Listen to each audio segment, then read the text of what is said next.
Bueno, entonces hablemos sobre transmisión digital y obviamente modulaciones M áreas, en este caso. Eh, en principio, digamos que la situación con esta cosa, pues tiene que ver básicamente ya con el hecho no de considerar un solo bit, ni el concepto básico sobre lo que es la modulación tipo ASK, FSK y PSK, y las que de ahí de adelante se derivan, sino en este caso y considerando un solo bit, sino ya considerando muchos más bits. Entonces, en ese orden de ideas, pues la idea fundamental es que nosotros consideremos pues la utilidad que esto tiene, las características, las manipulaciones que le podemos dar, en este caso a esto, considerando pues que van a haber otros elementos asociados, como por ejemplo el desplazamiento por fases, el PSK, que en especial es uno de los efectos que uno podría considerar que se rescatan específicamente de lo que son las conmutaciones digitales, ¿sí? Lo que es la modulación en cuadratura, y obviamente pues desde ese punto de vista las derivaciones de lo que es el mismo QAM, en la cual pues uno advierte que existen otras cosas que se pueden trabajar allí, como es el 8 QAM o el QAM 8 y el 16 QAM, ¿ya? Entonces, digamos que esa situación formal pues va a determinar muchas cosas. En primera instancia, lo que tenemos que considerar nosotros de aquí en adelante es que nosotros ya hemos tratado aquí el concepto de ancho de banda. Yo ya a cualquiera de ustedes le puedo preguntar qué es ancho de banda. Y ancho de banda desde dos puntos de vista, para que quede claro, porque el ancho de banda se define considerando el ámbito analógico de las cosas, con el recorrido que supuestamente tiene todo en la naturaleza, y las disposiciones prácticas que eminentemente pues la sabiduría del universo nos pone, y lo que es específicamente se puede hacer desde el punto de vista digital, cuando por allá se comenzó a hablar de los teoremas de Shannon, teorema de Shannon, de Shannon-Hartley.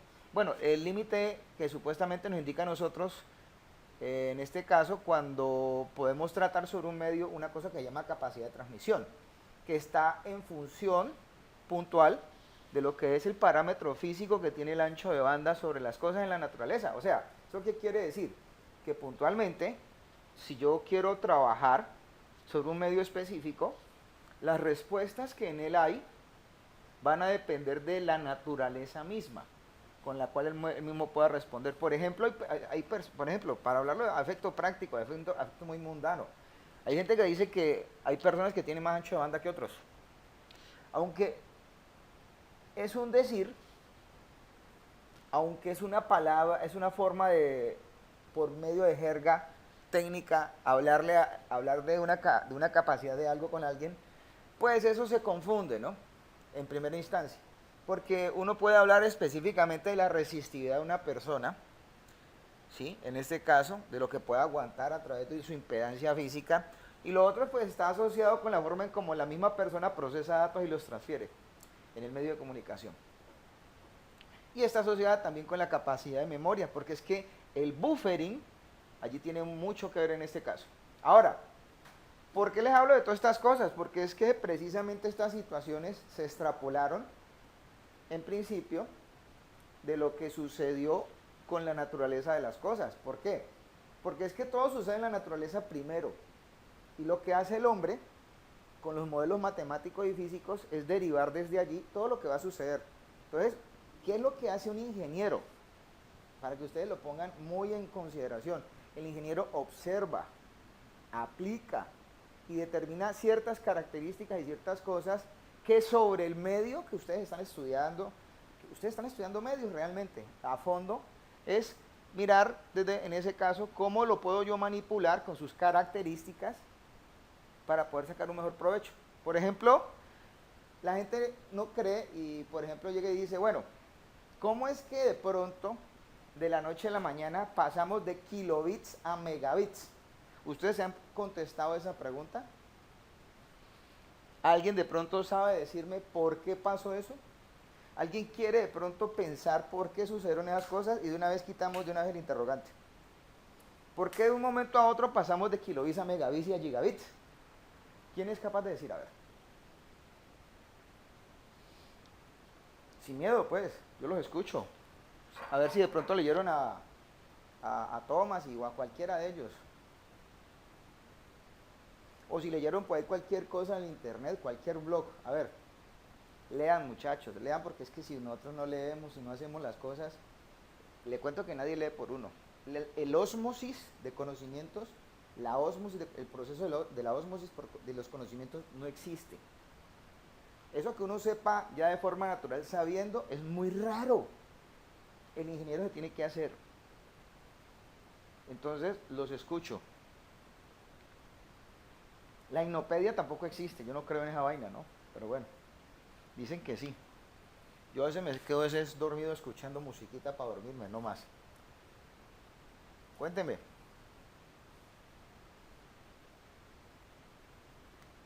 ¿Por qué pasamos de kilobits a megabits de un momento a otro? ¿Qué sucedió? ¿Por qué las tecnologías físicas a veces uno dice, uy, o por qué cambiamos de tecnología tan rápido? ¿Por qué se desechan tan rápido últimamente? Porque es que ustedes son ingenieros y tienen que explicar eso. Lo escucho.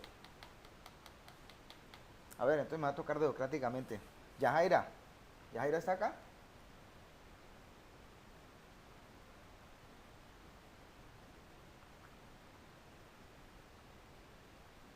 No, no está. No vino. Ah, sí, sí vino. A ver, Yajaira. Yajaira. Steven, Aquí estoy, profe. cuénteme. Pues, profe, lo que pasa es que, pues en teoría, la tecnología evoluciona muy rápido y la cantidad de información que necesitamos transmitir es demasiado grande. Ujú. Entonces, uno veía que, por ejemplo, lo comparo yo con los juegos que, digamos que eso, uno veía que antes un juego pesaba 3 gigas, 4 gigas, Ah, y después, 5 años más adelante, un juego pesa 80 gigas, 90 gigas. ajá. Entonces, tiene que ir evolucionando uno los medios de transmisión, o sea, que la tecnología sea más eficiente, pues para poder todos esos volúmenes de datos que se consideran, poderlos transmitir más rápidamente. Entonces, de un momento a otro, pues el Internet se manejaba por el cable telefónico, y de un momento a otro ya después pasó a un sistema banda ancha, y ya después pasó a un sistema de fibra óptica, porque la cantidad de información y digamos que los análisis que hacemos ahora son tan grandes que necesitamos unos flujos de datos mucho más rápidos. Incluso ahorita ya supuestamente ya están evaluando los computadores cuánticos a través de fotónica. Ujú. Entonces, son todas esas informaciones que nosotros procesamos, pues, o Ujú. que todas esas aplicaciones que encontramos, que necesitamos mucho procesamiento de información. Ya. Bueno, ¿algo más? No, yo creo que eso es ¿Usted, todo. usted cree que ahí a mí me convenció? No, no me convences de mucho. Bueno, pero pues eso es muy valiente lo que estás haciendo, ¿no? No, yo eso es loable, porque pues está bien. ¿Alguien más? A ver, Vasco,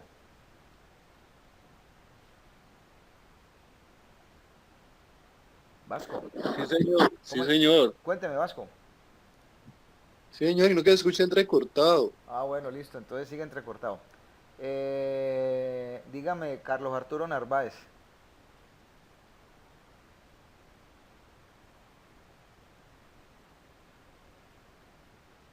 Bueno, Michael Gómez. No, profe, pues yo la verdad sí pensaba así como Steven Brand. Pensé que era Ajá. por la parte ¿Y de qué dice maneja Sebastián, mucha información. Sebastián Peña Rodríguez?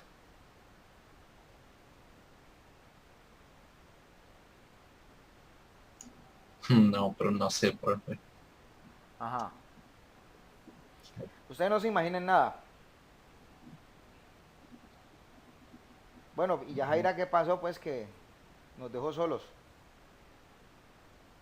Yuhu, Yajaira, ¿dejaste grabando la clase o qué? Bueno, entonces yo se lo voy a decir de esta manera, en este caso. Realmente les voy a dar mi opinión. Pues no sé, ustedes ahí si quieren me opinan. Resulta que estábamos nosotros en un tiempo donde eran los kilobits y de un momento a otro pasamos a los megabits, ¿cierto? Pues resulta que lo único que hemos visto nosotros, en este caso, a ver, las tecnologías inalámbricas, las precursoras, estuvieron y aún están. Las tecnologías alámbricas, las precursoras, estuvieron y aún están.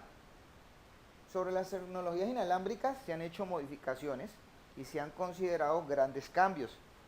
Sobre las tecnologías alámbricas también. Pero, ¿qué es lo que se ha hecho realmente? Nosotros hemos cogido los medios de transmisión y lo hemos cambiado. No, porque yo no he cogido el par de cobre y lo he vuelto más puro ni nada. O sea, nadie ha dicho que se tenga que modificar o se tenga que cambiar el medio, que porque es que transmite mejor o peor, o hagamos computadores con cables de agua y cosas de ese estilo, en vez de tener cables metálicos, pues tengamos los cables llenos de aire y cosas así. O en vez de tener cables metálicos, pues tengamos fibras ópticas. Probablemente esa es una de las cosas. A ver, todo tiene una razón y un porqué. La palabra básica, para que ustedes lo entiendan, está en el concepto que define siempre la organización de la materia. Y sobre las cosas que yo sobre la materia soy capaz de hacer. ¿Qué quiere decir eso? Si yo, por ejemplo, tengo un medio conductor y puedo hacer incidir un campo eléctrico que me determina un campo magnético, ustedes deben de saber eso, porque es que es lo que tienen que saber ustedes. Eso lo puedo yo recrear, modelar y manejar y controlar con un concepto manejado por un modelo matemático que lo interpreta un modelo físico. ¿Sí o no? Yo me imagino que sí, ¿no? Entonces, si yo veo que hay la incidencia de un campo eléctrico sobre un medio material o sobre una cavidad o sobre un contexto de una guía de onda donde supuestamente pues tenemos un concepto electromagnético asociado, podríamos decir nosotros que el desempeño del medio físico involucra que haya la posibilidad de decidir cómo meter o sacar la señal de allí. ¿Me han entendido? Entonces, en ese caso, y fundamentalmente hablando, ¿sí? Yo si modifico o manipulo las variables sobre las cuales incido sobre el medio, puedo lograr ciertos beneficios. ¿Eso qué quiere decir?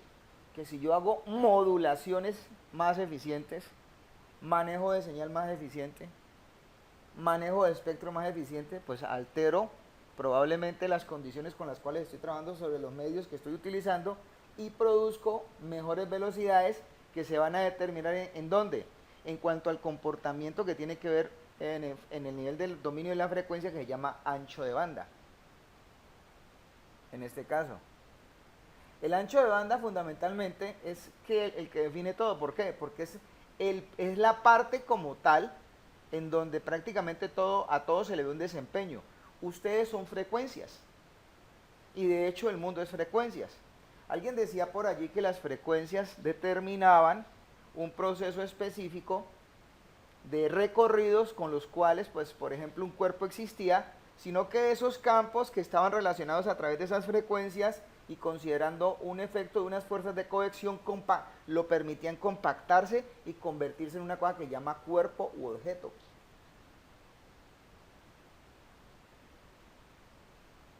¿Sí está claro? Entonces, si ustedes se dan cuenta de eso, entonces yo, por ejemplo, yo puedo modificar la forma en cómo fluye un campo eléctrico. Si yo puedo modificar la forma en cómo fluye un campo eléctrico a través de un cuerpo, entonces precisamente puedo decir, bueno, es que yo sé que puedo decir que puedo hacer pasar más rápido el campo. Entonces, ¿qué tengo yo? Un contexto de eficiencia de donde yo puedo sacar qué clase de cosas, pues velocidades más altas. Eso es lo que pasó. Entonces, si ustedes se dan cuenta, de pronto cuando estudian el asunto, la situación involucra que cuando nosotros hablamos de capacidad de un sistema, realmente estamos hablando de la forma en como en el tiempo un sistema se desempeña y tiene la posibilidad de poder detectar un estado. Y ese tiempo, obviamente, pues el inverso de ese tiempo es en la frecuencia, maestros, para que se van dando cuenta. Y la forma en como eso se toca precisamente tiene que ver, en ese orden de ideas, con el dominio de la forma en como el medio se está comportando. El ancho de banda en el dominio de la frecuencia es una cosa, y el ancho de banda en el dominio desde el punto de vista digital es otra cosa.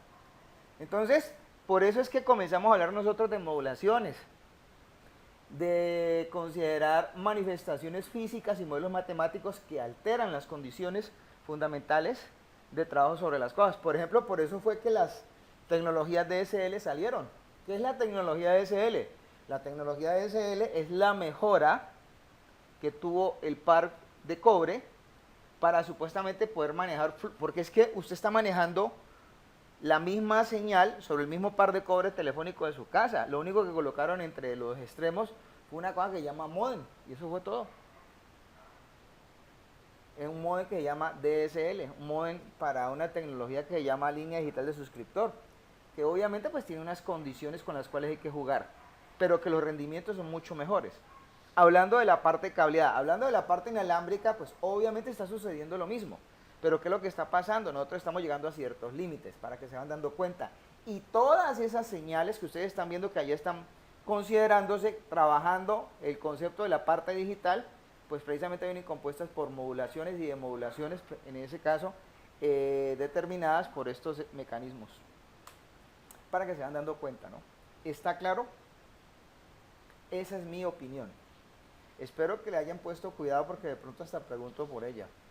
Bueno, entonces, una modulación M-área convencionalmente se define como una técnica, digamos que simple, de modulación digital, en este caso, que se va a encargar de no solamente considerar un bit para darle forma específica a un concepto de portadora, sino que obviamente ya lo que vamos a hacer nosotros es considerar otras cosas importantes, por ejemplo, en el caso de tratar que cada bit, como dice allí, produzca una portadora modulada en amplitud, en frecuencia o fase, un poco diferente. Ahora, una modulación M-área realmente es una técnica que considera la combinación de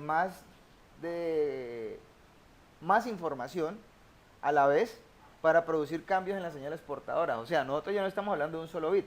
O sea, un bit implica dos estados, o sí o no.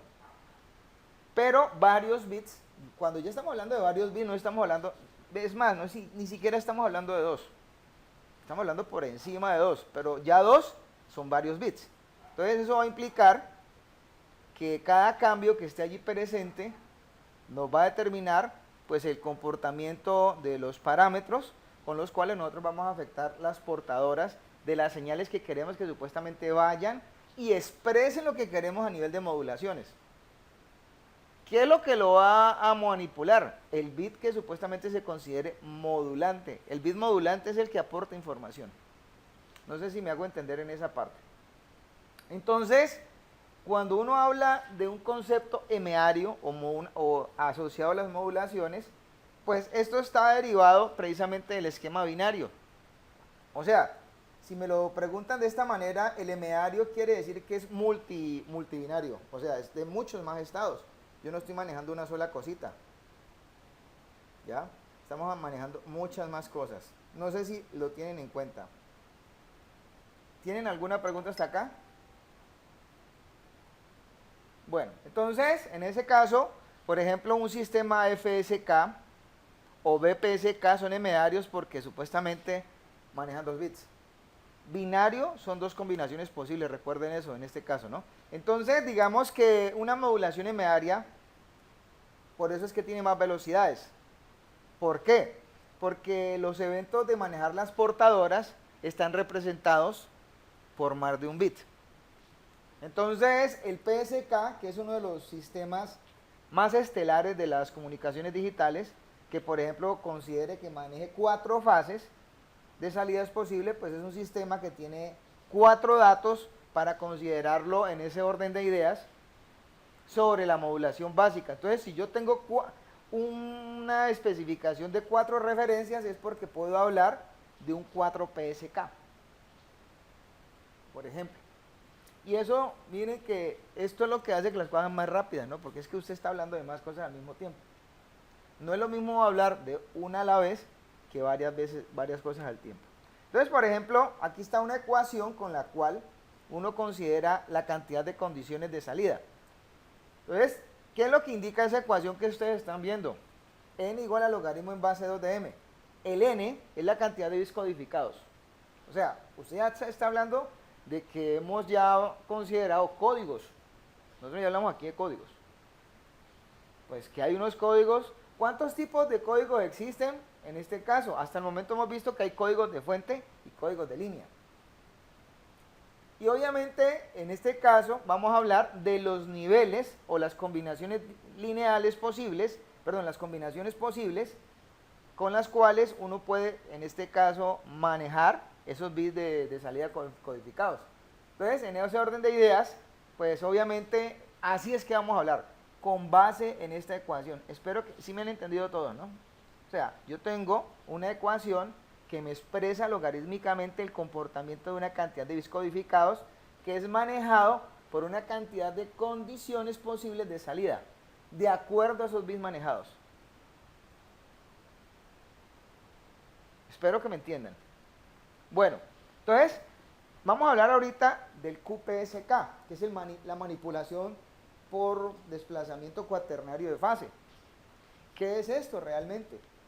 Pues si lo revisamos un poquito a fondo, lo vamos a entender de la mejor manera.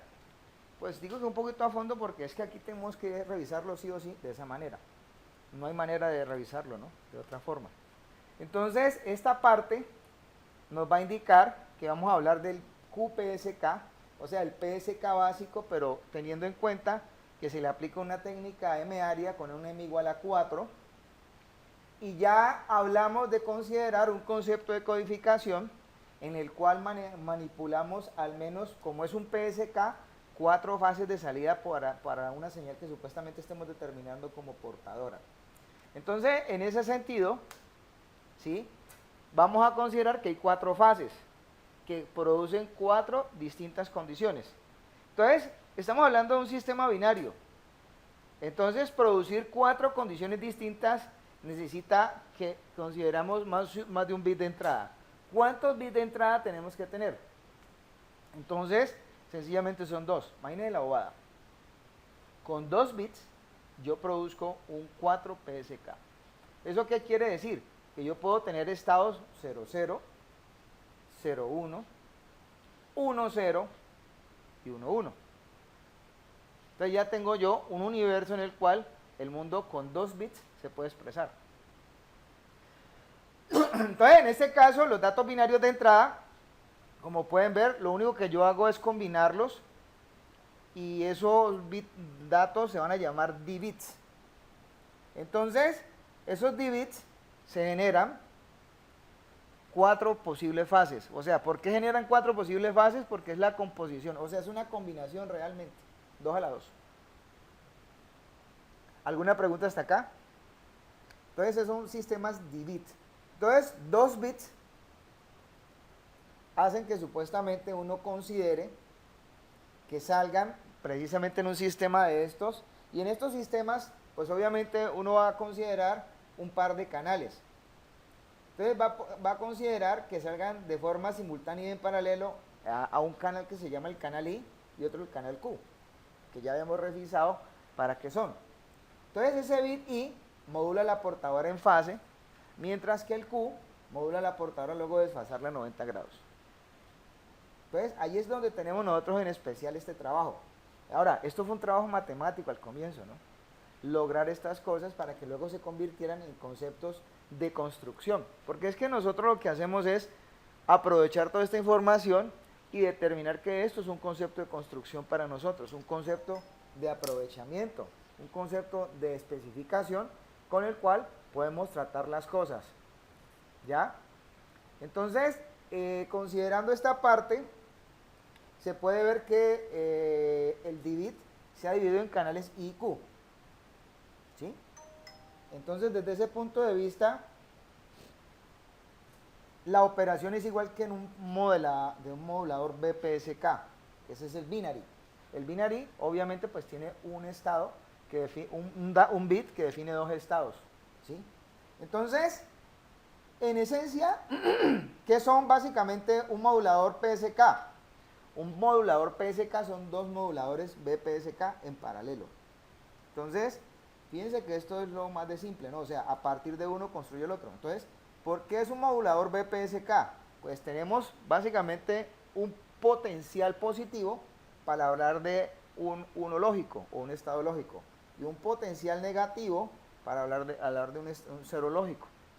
Ese es el BPSK. Entonces, ¿qué tenemos que hacer? Nosotros nos vamos a referir al QPSK considerando esas fases que estamos trabajando a la salida del modulador balanceado I y vamos a considerar obviamente pues un bit de entrada.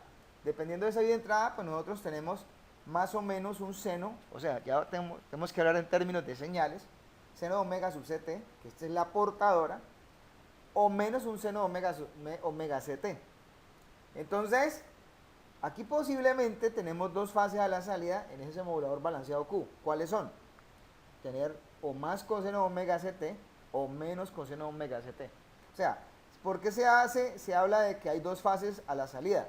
Porque es que el coseno y el seno están retiraditos un poquito en cuanto a fases. Espero que me estén entendiendo. Entonces, ¿qué sucede con esto? Nosotros heredamos el trabajo del anterior dispositivo que era el BPSK y lo que hacemos es hacer una combinación lineal de esos dos moduladores BPSK y obviamente pues trabajamos con conceptos de manejo de cuadraturas, con un sumador lineal, podemos desfasar las señales en este caso y obviamente de esto pues va a resultar una matemática lo más fácil de trabajar que está definida con fasores. Esto determina específicamente unas expresiones. Aquí están las expresiones. O sea, tenemos las expresiones para seno de omega ct más coseno de omega ct para una de estos datos. Seno de omega ct menos coseno de omega ct para el otro de estos datos. Vamos a considerar menos el seno de omega ct más coseno de omega ct y menos el seno de omega ct menos el coseno de omega ct. Entonces, prácticamente estamos viendo en este caso que aquí tenemos especificada una conveniencia matemática, ¿sí?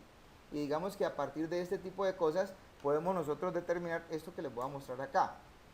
Cada cosa que está determinada en el PSK, con esos cuatro fasores posibles de salida, pues nosotros sabemos que es PSK y tienen que tener la misma amplitud. Entonces, ¿cuál es la diferencia de ellos? La diferencia de ellos está en la fase que posee cada uno. Entonces, aquí tenemos básicamente esto. Pues aquí, por ejemplo, precisamente tenemos el 1, 1, el 0, 0, el 0, 1 y el 1, 0. Entonces, aquí están especificados los datos, todos los posibles datos que estamos determinando dentro de esto.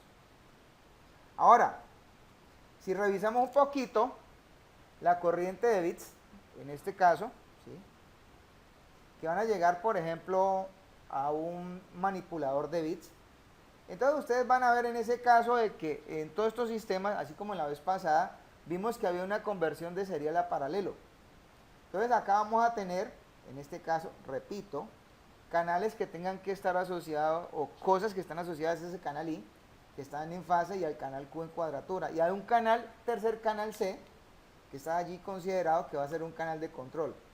Entonces, en este caso, ¿sí?, vamos a considerar que los bits de los asociados en fase y en el canal de control entran al convertidor de canales, ¿cierto? Y los bits que por ejemplo están en cuadratura y con el canal de control negado van a entrar al convertidor de un canal posterior. Allí vamos a mirar esto gráficamente porque esto sin una gráfica nos vamos a embolatar. Esta es la determinación de cómo sale esto primero. Tenemos un par de bits, que es el bit Q y el bit I. Ellos van a determinar, por ejemplo, la polaridad de la señal analógica de salida. Esto es importante en este caso, ¿sí? Entonces, estos son los que nos van a decir a nosotros, es un 1 lógico o es un 0 lógico, por la disposición que tienen los datos. Ese bit C va a determinar la magnitud, o sea, qué tan grande o tan pequeño es el vector a nivel de magnitud. Entonces podemos decir que eso vale 1.307 para el 1 lógico, 0.541 para el 0 lógico. Entonces, ¿qué es finalmente este tipo de cosas? Pues aquí tenemos puntualmente hablando lo que es el transmisor 8 PSK, ¿cierto? Aquí lo pueden ver ustedes, ¿sí? Aquí están los datos de entrada con el primer canal, canal I, canal Q, el canal de control, con sus respectivos convertidores. En este caso, este es el convertidor para un lado, este es el convertidor para el otro, ¿sí? Aquí hay un desfase, aquí hay una modulación por ancho de pulso, aquí hay un oscilador de referencia, aquí hay otro desfase, por aquí se produce el coseno con el modulador de producto, para que finalmente a estos dos moduladores de producto le lleguemos con un filtro pasabanda a un sumador lineal y luego tengamos el PSK de salida en esta parte. Esta es la parte del transmisor y esta es la parte del receptor. Entonces, el receptor, ¿cómo trabaja? Si ustedes notan acá, aquí hay un proceso. Y el proceso estructurado viene desde que los datos entran hasta que los datos salen, pero considerando unas etapas. Entonces, para poder que yo obtenga en la parte del receptor lo mismo, que me toca hacer? Tener en cuenta las mismas etapas del transmisor y comenzar a escalarlas. Aquí, por ejemplo, se trabaja lo del filtro. Aquí se hace la especificación de los canales I y Q. Aquí hay un detector, en este caso. Aquí hay una modulación PAN de 4 niveles. Y aquí hay un convertidor analógico a digital para canales I y C.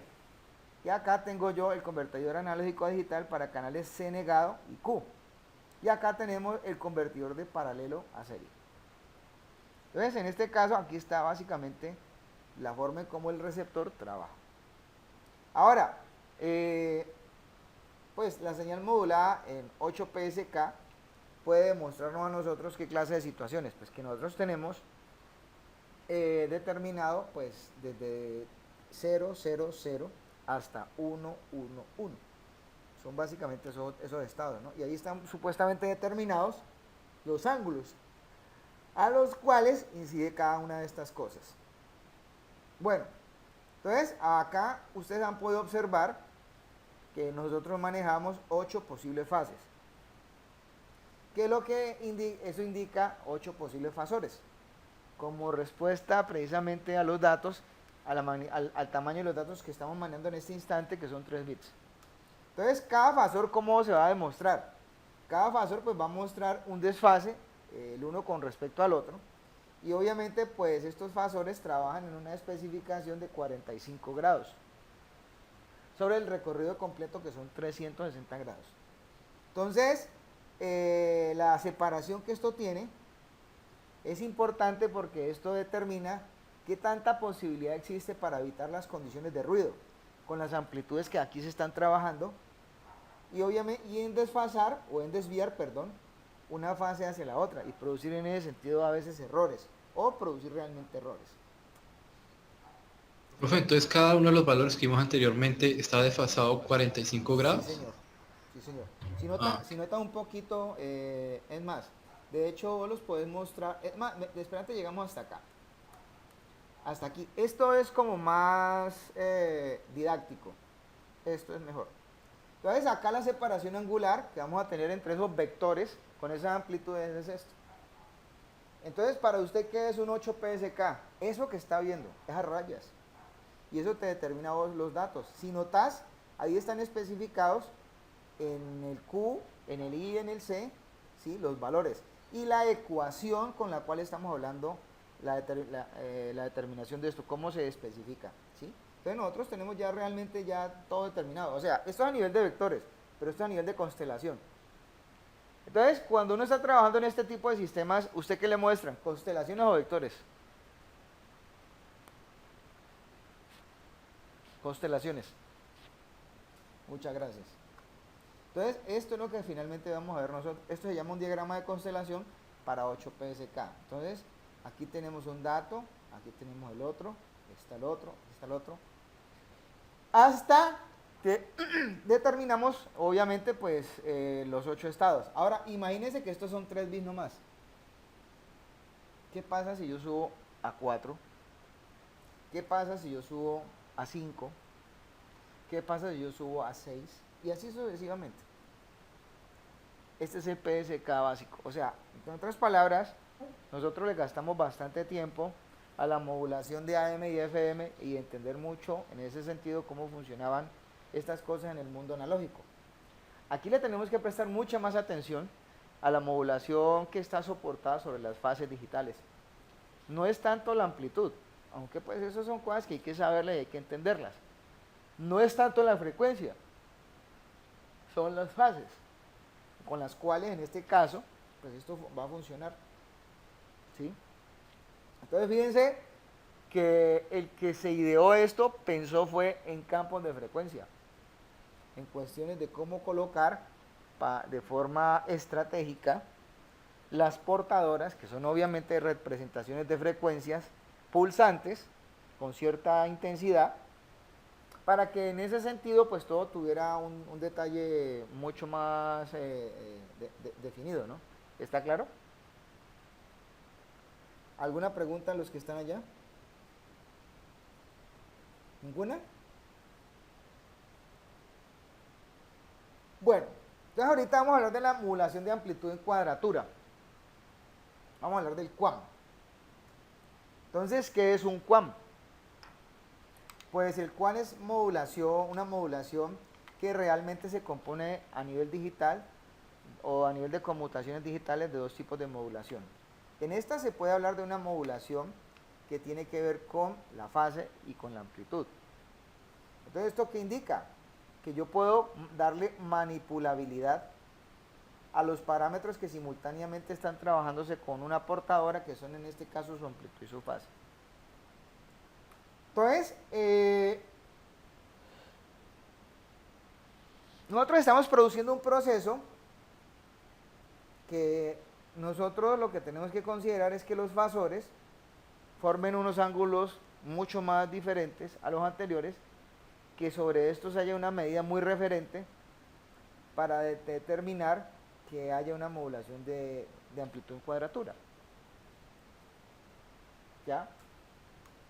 Si miramos esa parte así y la entendemos, esta es una modulación digital donde lo que usted va a expresar con ella está más determinada o apuntando a estar presente en lo que usted considere que está a la amplitud como en la fase. O sea, usted maneja información por los dos lados. Pero ¿dónde está determinada esta información? ¿Dónde está determinado todo esto? Pues esto está determinado, ya como lo podemos ver en este caso, ¿sí? Obviamente, pues, o sea, está todo determinado tanto en la amplitud como en la portadora que se está manejando. ¿Está claro?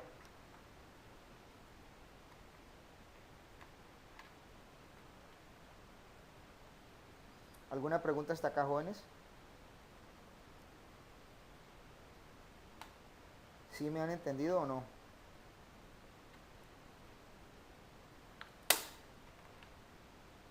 Huepucha, hombre.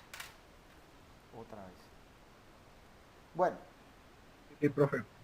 Entonces el QAM no es otra cosa que una designación de una modulación por amplitud en cuadratura. O sea, realmente esto es muy fiel a lo que la determina, a su nombre en este caso. ¿Sí me entendieron? Denme un segundito.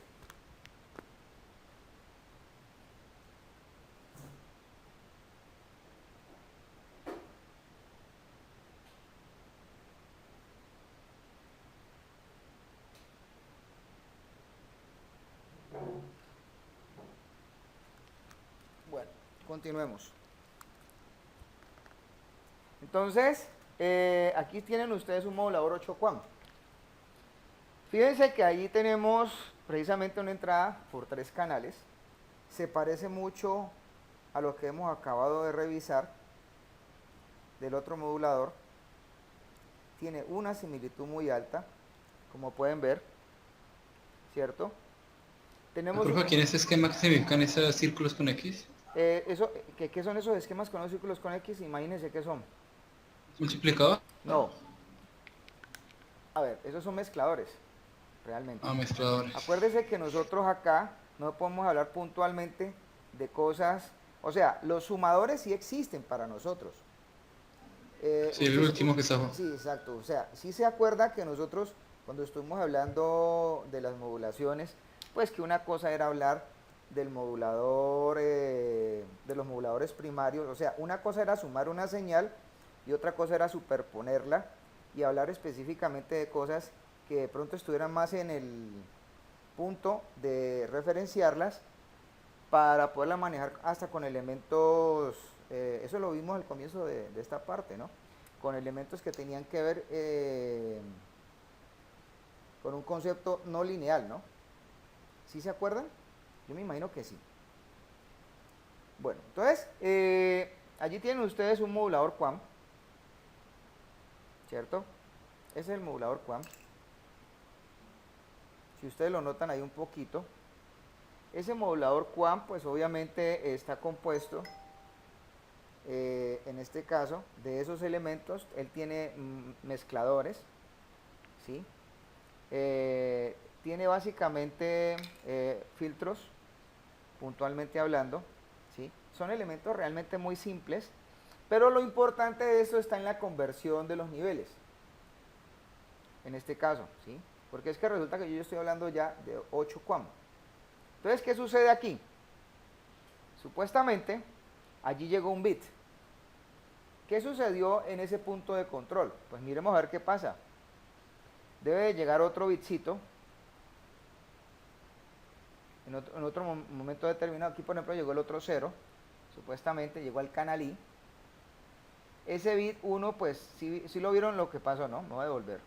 Aquí llegó un bit 1.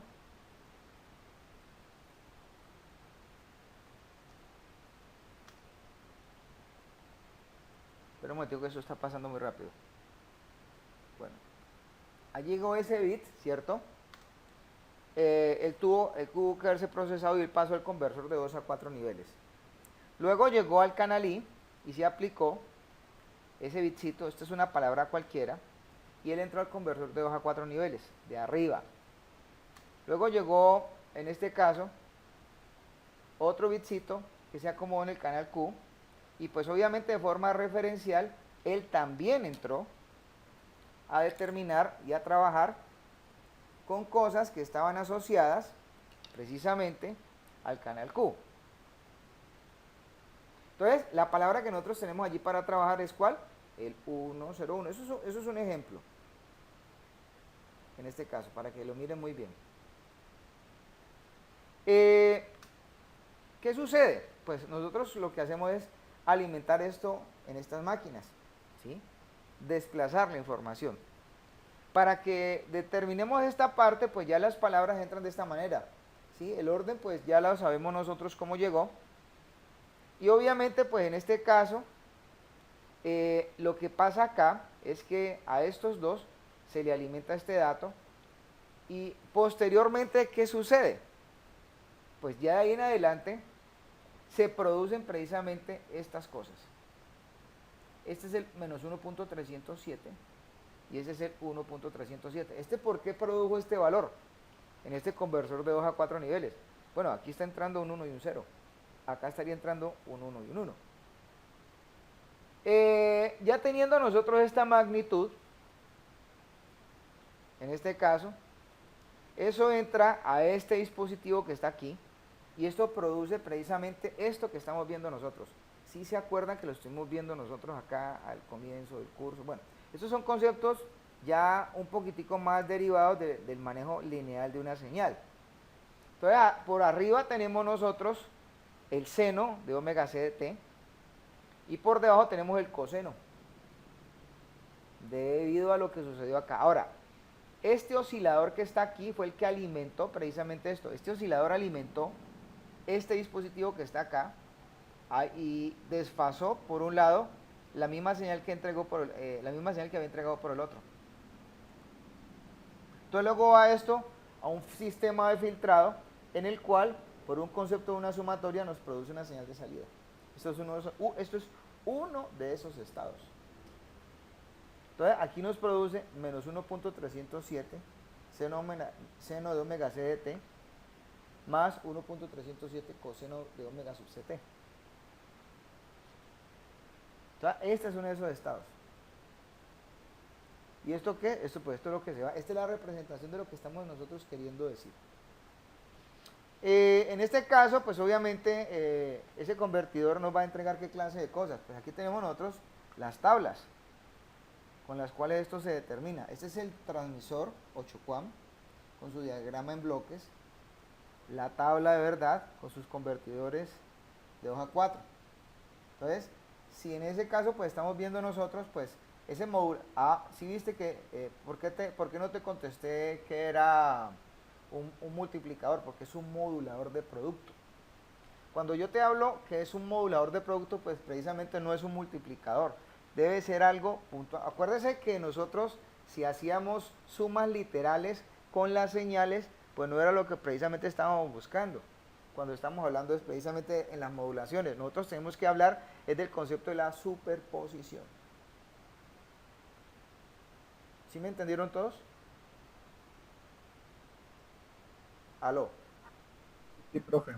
Espero que estén entendiendo porque de pronto pues, ya que hacen Sí, preguntas, profe. pues esta cosa pues obviamente habrá que considerar. Es que esto es la base de conocer cómo se construye un sistema. Entonces, ya teniendo en cuenta estas dos cositas, pues ya el sumador lineal, ahí sí estas dos señales me produce pues lo que tengo yo acá a nivel de salidas. En este caso, pues la única diferencia entre lo que es de pronto un transmisor, por decirlo así, para mencionarla, un PSK y un 8QAM, es la omisión supuestamente de un dispositivo que está haciendo la inversión entre el canal C y el convertidor de nivel del canal Q. Entonces, en este caso, si revisamos un poco esto, la 8 PSK, los datos los vamos a ver divididos entre bits, ¿cierto? Esos bits que son manejados por los dispositivos I y Q van a estar considerando la polaridad realmente, ¿sí?, de la señal, teniendo en cuenta la magnitud del convertidor, y C lo que va a hacer es determinar solamente la magnitud. Entonces, para que se vayan dando cuenta cómo se construye esto. Entonces, una señal modulada en QAM es esto. Esto es una señal modulada en QAM. ¿Sí? Entonces, ahí tenemos precisamente los datos en los cuales estamos viendo nosotros la expresión de esta misma señal. O sea, uno pensaría, bueno, ¿y dónde están los cuadraditos que uno espera? Bueno, espere y verá. ¿Cómo es el diagrama fasorial y de constelación? Pues aquí está. Mire, ¿pensaron que era más complicado? No. Prácticamente ustedes lo que pueden ver es que tienen los elementos de forma colineal. Colineal quiere decir es que esos elementos están sobre el mismo eje de cada uno de los radiovectores que definen a cada señal.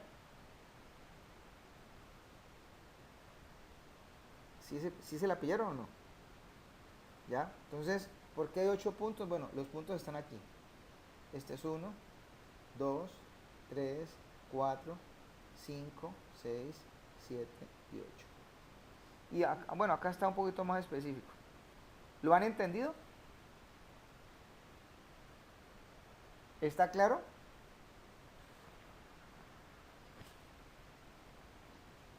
Sí, profe. Bueno. Ahora, pues hablemos de cosas como más necesarias de lo que se tiene que ver con la forma de implementar esto. El ancho de banda mínimo para una señal QAM. ¿Cómo se calcula el ancho de banda mínimo para una señal QAM? Pues aquí está, ¿no? El ancho de banda mínimo para una señal QAM es FB tercios. Entonces, en este caso, sí lo están viendo, ¿no? ¿Ya? Entonces, en este caso, el ancho de banda es algo muy simple. La frecuencia que tenemos fundamentalmente trabajada para el manejo de esta señal.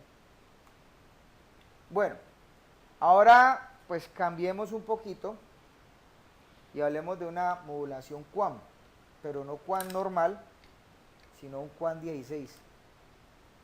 Este QAM 16 pues nos va a entregar a nosotros, ¿sí?, algunas cosas importantes.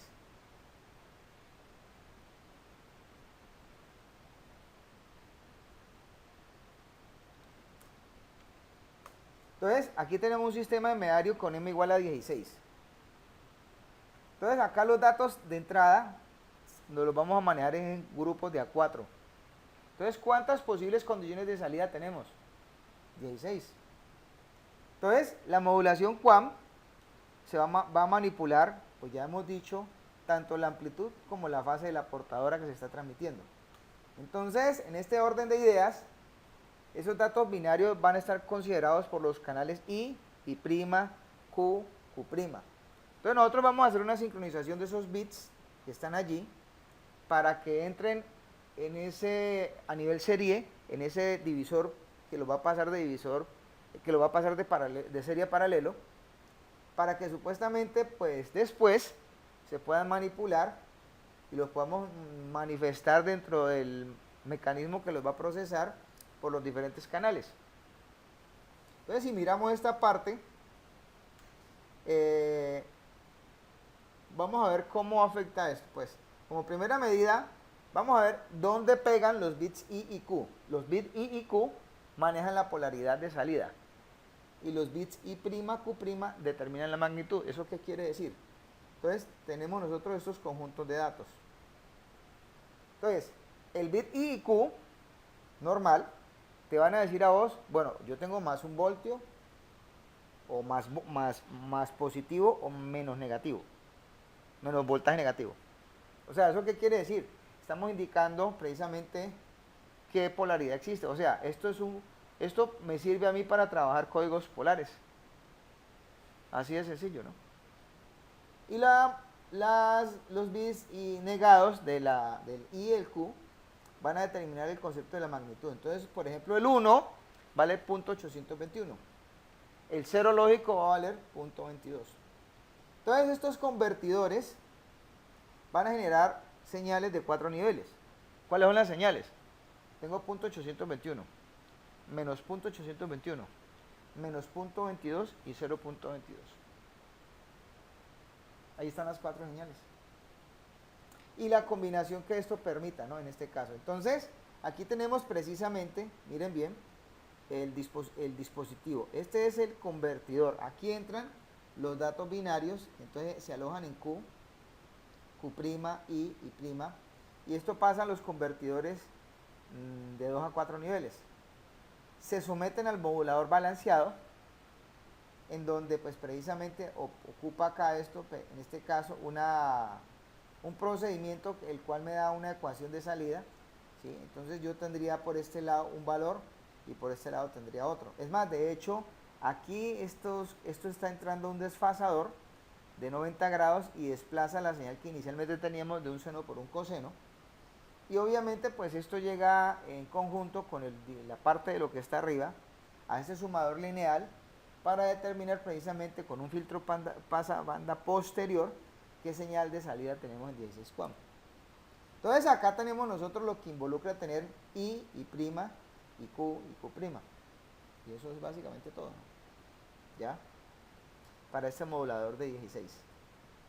En este modulador, pues lo que tenemos nosotros en este caso es generar, sí, si tenemos nosotros un modulador de 16, quiere decir que nosotros podemos, en este caso, según la situación, tener unas salidas especificadas.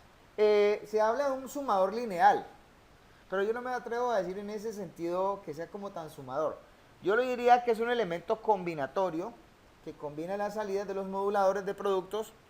Ojo con esa parte porque no son multiplicadores realmente, yo diría más bien un modulador de producto, ¿sí? De esos canales que están allá antepuestos, que sencillamente me permiten manejar las combinaciones que están presentes por esos moduladores entrantes y salientes para producir precisamente esa modulación 16 QAM. ¿Cuál es el diagrama fasorial y el diagrama de constelación?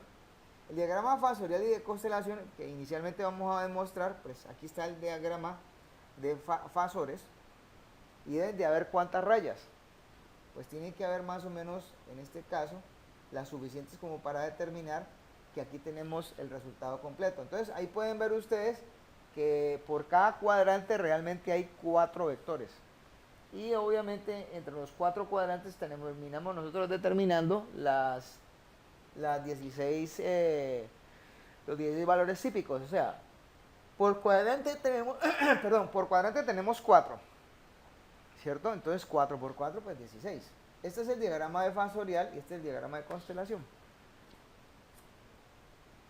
¿Ya? ¿Alguna pregunta?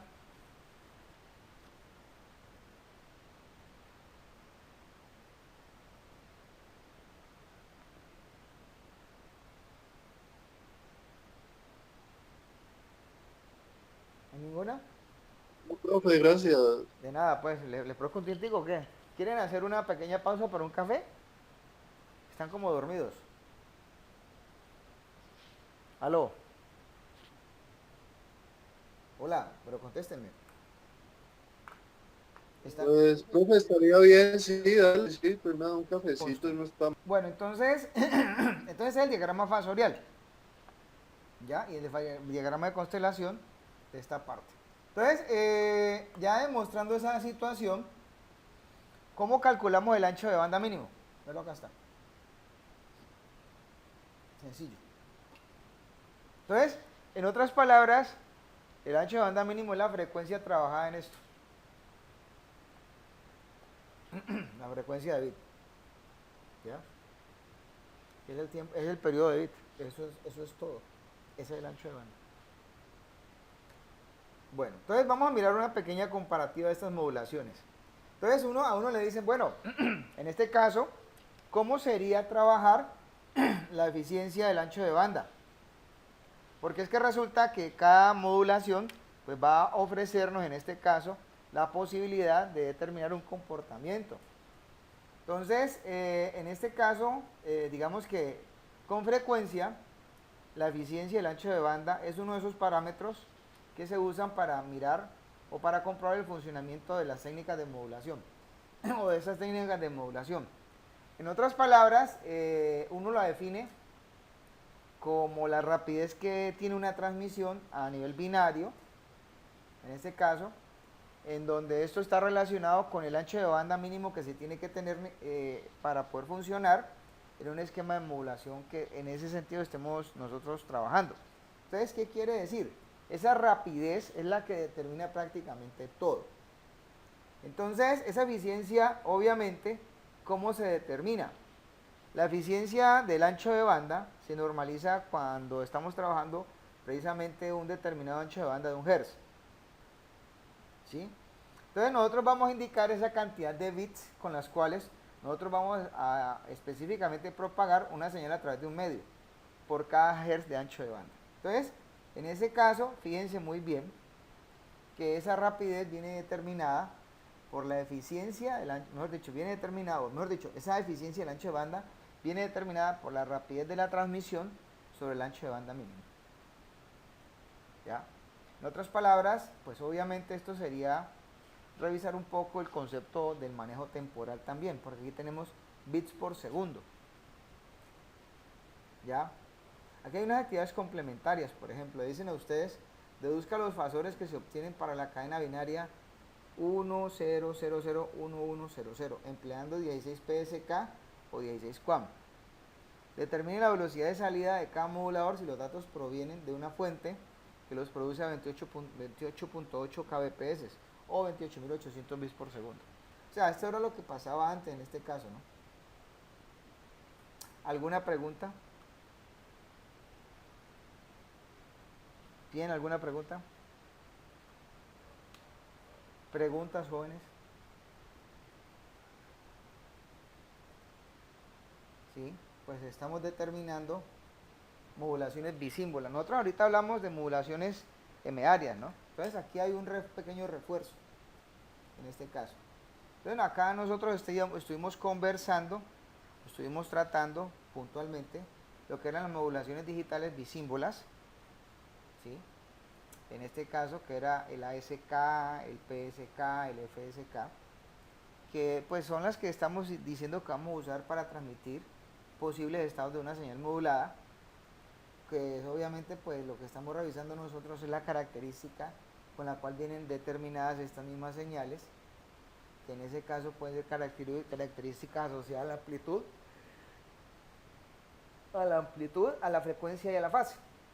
Entonces, cada valor lógico, allí por ejemplo les están diciendo ustedes que pues va a generar precisamente un cierto estado posible, dependiendo pues, de la forma en cómo se está trabajando esto. Entonces, en estas modulaciones, la velocidad a la que cambian los estados, en esa señal misma modulada, ¿sí?, tiene que ser igual a la velocidad de los datos, ¿sí? Entonces, por ejemplo, acá estamos viendo un FSK básico.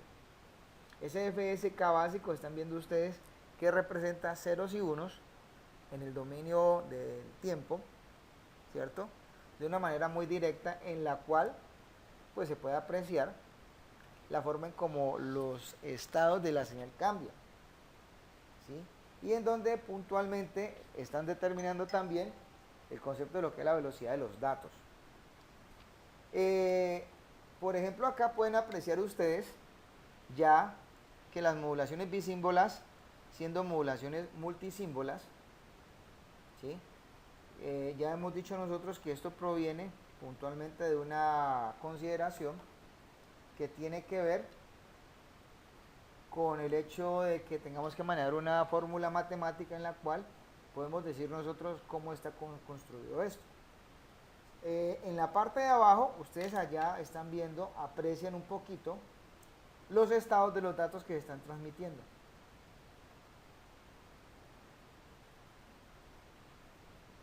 Ahí pueden ver ustedes que por cada tiempo de duración de un determinado bit, también puede, obviamente, esa es la rapidez con la cual un canal lee precisamente la referencia de señal en ese mismo canal. O sea, también se podría leer hasta el ancho de banda. Pero también puede haber un tiempo de duración por un manejo de símbolos. O sea, eso quiere decir en este caso que esto cambia un poquito la cosa. ¿Ya? Bueno, la cuestión es que esto trabaja sobre un concepto matemático. Entonces, ese concepto matemático, para nosotros interpretarlo, ¿qué nos dice? Por ejemplo, estamos hablando del ASK de 4 estados, y esto se va a representar precisamente como una suma de una determinada consideración de cosenos. Y obviamente también podemos hablar de las expresiones de las modulaciones de PSK y FSK de 4 estados. Entonces, si anotan un poquito, allá tenemos el PSK y el FSK, y miren la forma en cómo se diferencian ambas señales. La diferencia fundamental entre ambas señales, ¿cuál es? Que la SPSK4 tiene una fase. La señal para FSK no tiene ninguna fase. ¿Quedó claro? Entonces uno básicamente puede decir que esas modulaciones multisímbolas son realmente una conjunción de una suma de modulaciones mucho más simples, que son las modulaciones bisímbolas. Entonces, la velocidad que supuestamente ustedes ven que trabaja en estos sistemas está asociada con los cambios de estado de las señales, en ese caso, ¿sí? Y obviamente pues estos cambios van a depender de lo que allí se tenga determinado como velocidad, y a agrupar pues de forma muy determinada los bits que supuestamente consideremos que sean correspondientes. Entonces, por ejemplo, en este caso, ¿sí?, uno ya dependiendo de la forma en cómo está considerando la modulación, pues va a determinar la forma en cómo agrupa los bits. Entonces, si notan un poquito, los diagramas de estados de esas modulaciones multisímbolas salen precisamente de que ustedes caractericen matemáticamente la representación de un dato considerando que debe haber un vector, ¿sí? Entonces, obviamente se prefiere usar, aquí el cuento dentro de estos tipos de modulaciones no es que uno tenga que usar rayas, lo más referencial y útil, y de hecho que eso es lo que votan los analizadores de estados de señal, son los puntos. O sea, en otras palabras, a nosotros nos sirven son los diagramas de constelaciones. ¿Preguntas hasta acá? Entonces, ya teniéndonos en claro con estas cosas, si yo tengo un diagrama de constelaciones, ¿cierto? Aquí tengo yo un modulador multisímbolo de un determinado valor de estados. Entonces, ¿cuál es la cosa con él? Pues yo tengo que tener en ese esquema de modulación multisímbola, ¿sí? una parte en donde yo coja la señal que me entra en el dominio del tiempo, me la transforme de serie a paralelo, y él me entregue esos estados en ese selector de estados, en donde estos estados básicamente son esos canales I y Q. Digamos que en ese orden de ideas, ¿ya?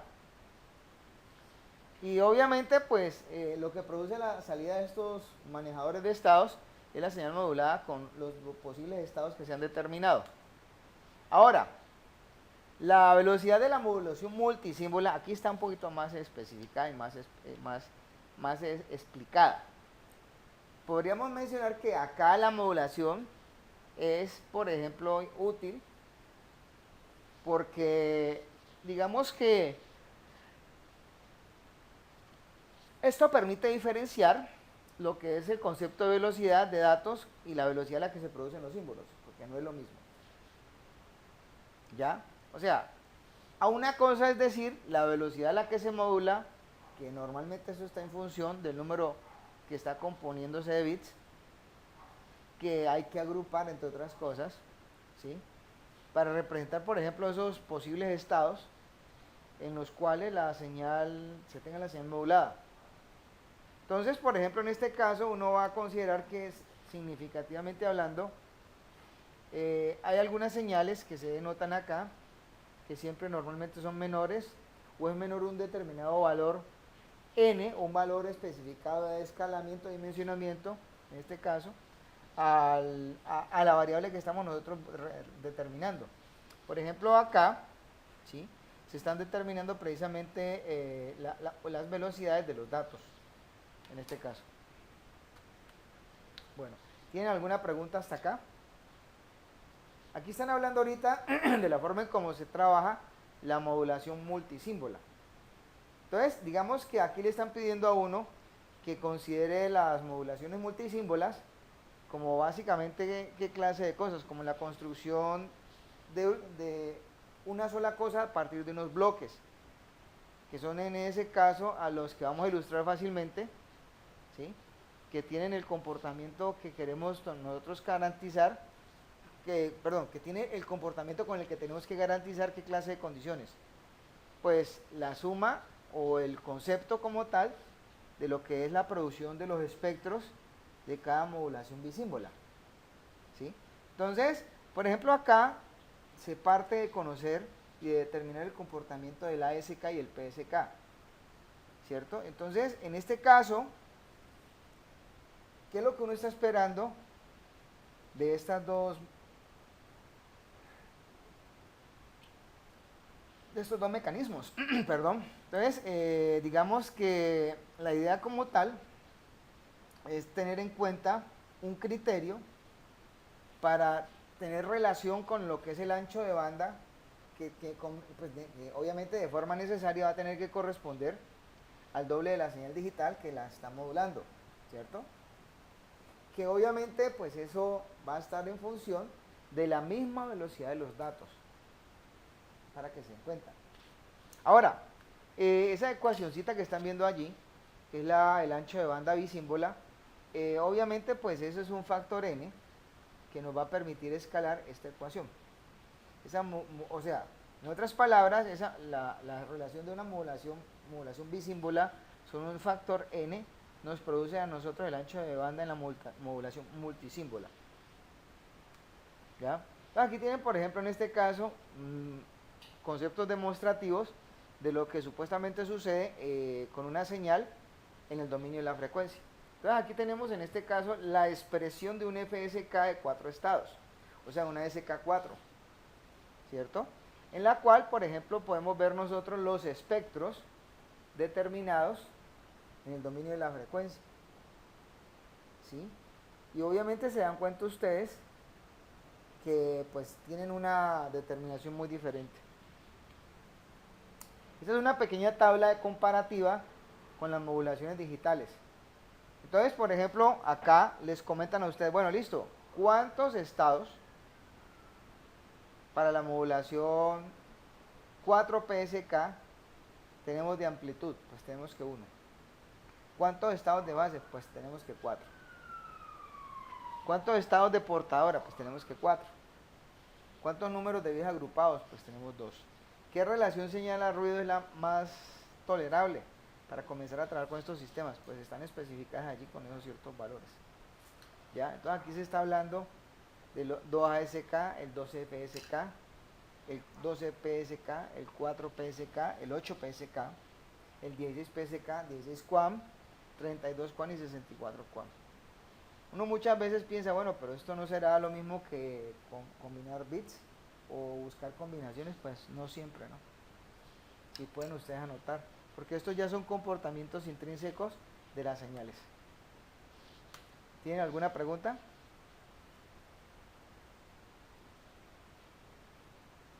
Jóvenes.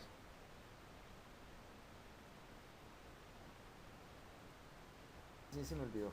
Bueno, entonces vamos a hablar de OFDM, ¿no? En este caso. Qué pena contigo. Entonces, sigamos hablando de OFDM. ¿Cierto? Entonces, de OFDM vamos a decir que puntualmente, pues, habíamos dicho que servía como un mecanismo físico para soportar transmisión de datos o darle vida a las transmisiones de datos que se tienen en la televisión digital, en las telecomunicaciones actuales de hoy en día, por ejemplo en la red inalámbrica CIE 802.11, repito. Se aplica también en el modelo de comunicaciones que se determina en señales con capa física ya digamos que tangible, como por ejemplo el DSL. Y habíamos dicho que también es parte fundamental de los entornos de manejo de señales celulares, ¿cierto? En este caso, o sea, tener presente OFDM, en este caso, pues digamos que es una buena ventaja, ¿ya? De hecho, no podemos reconocer que FDM es una nueva técnica de acceso al medio. Yo diría que es la conceptualización y la madurez de muchas de las cosas con las cuales nosotros estamos trabajando, porque precisamente de lo que se trata es de que el OFDM va a mezclar múltiples portadoras. En ese caso se trata de que las portadoras y las subportadoras en el concepto del espectro de frecuencias pues tengan un comportamiento a nivel del concepto ortogonal. Ya miramos esa parte, repito. Entonces, acá la generación de una señal de OFDM, aquí tenemos un concepto de señal de OFDM simplificado. Entonces, cada modulación producida allí, ¿sí? Cada símbolo, en ese sentido, es modulado con una posible modulación diferencial, ¿sí? En este caso. De hecho, si notan un poquito, miren que allí hay algo muy conocido por ustedes, que son las transformadas ¿de qué? Hay unas transformadas matemáticas que han sido fundamentales para entender en el concepto de la vida digital cómo es que hoy en día todo se gesta, ¿ya? Entonces, cosas importantes que hay que aclarar. En el OFDM, por ejemplo, tenemos nosotros el concepto de lo que es el espectro de los canales solapados, subcanales solapados. Entonces acá, por ejemplo, podemos ver nosotros la diferencia fundamental que existe entre un canal simple de OFDM y obviamente un espectro de OFDM. O sea, prácticamente uno puede advertir que con OFDM, con el proceso de modulación de OFDM, uno puede realizar varias, en este caso, mezclas de señales gracias a las características intrínsecas que tiene el mismo OFDM. De hecho, aquí tienen ustedes una representación básica, en este caso, de lo que es puntualmente una señal en OFDM.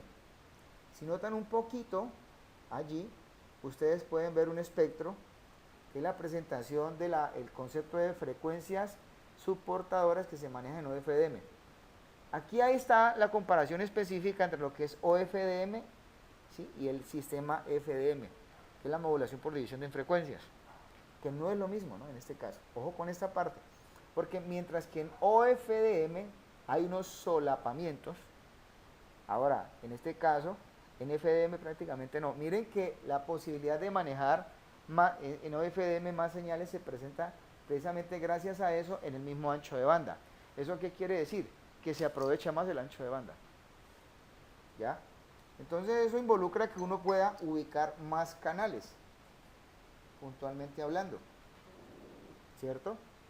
En este caso. ¿Ya? Entonces, en ese sentido, digamos que el hecho es que el ancho de banda en FDM, pues prácticamente se va a desperdiciar porque pues OFDM lo aprovecha más, ahorra más ancho de banda, en este caso, si lo miramos desde ese punto de vista. Por ejemplo, con OFDM también tenemos la posibilidad de hacer transferencias de señales que tienen, por ejemplo, manejo de portadoras, multirutas, multitrayectorias, ¿sí? Por ejemplo, una de las cosas con las cuales, soportándose en el concepto de FDM, es considerar que allí tiene uno presente a CDMA, ¿cierto? Que pronto este tipo de técnica usa la totalidad del espectro. Por ejemplo, una de las cosas importantes acá es que acá se evita mucho el concepto del fading. El fading es una pérdida de señal en ciertas condiciones, ¿cierto?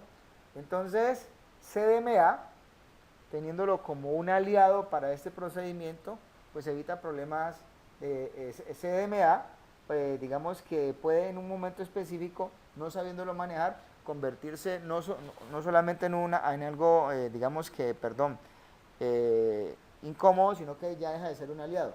Puede traer problemas de interferencia, en este caso. Entonces, OFDMA, ¿qué hace?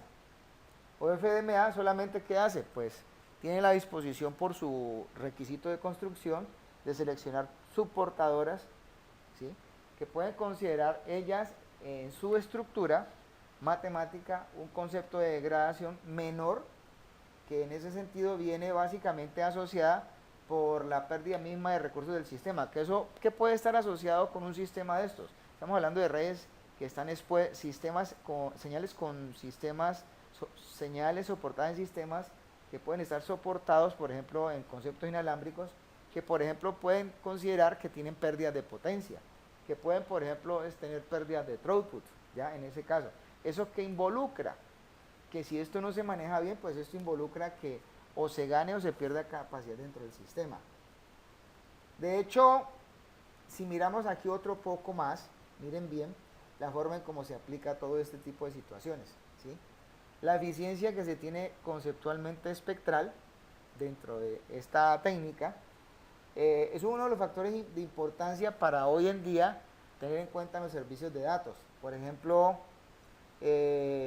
cuando uno habla de eficiencia, uno hace referencia a un factor que es clave para básicamente tenerlo como fundamental para escogencia en lo que es prácticamente poder montar un sistema de estos muy acorde.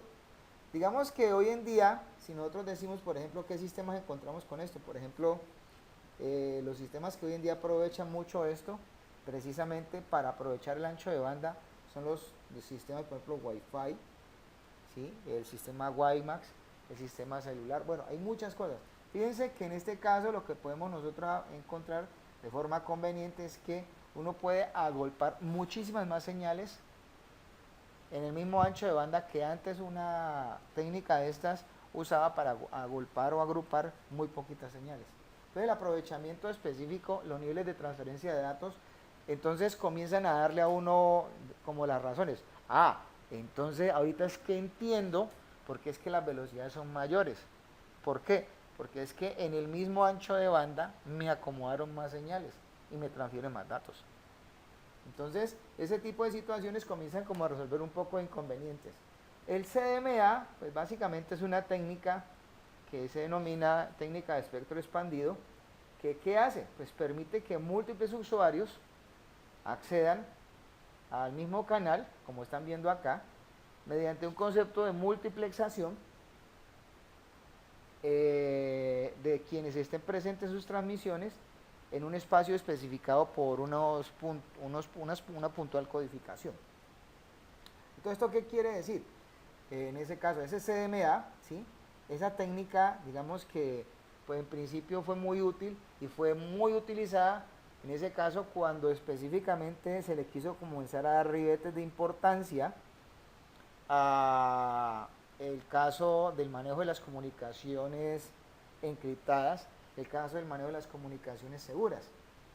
El FDM convencional, pues sencillamente es el desplazamiento en el dominio de la frecuencia de canales de información, que para precisamente no confundirse el uno con el otro, tiene que tener un concepto de separación o bandas de guarda, como estamos apreciando acá.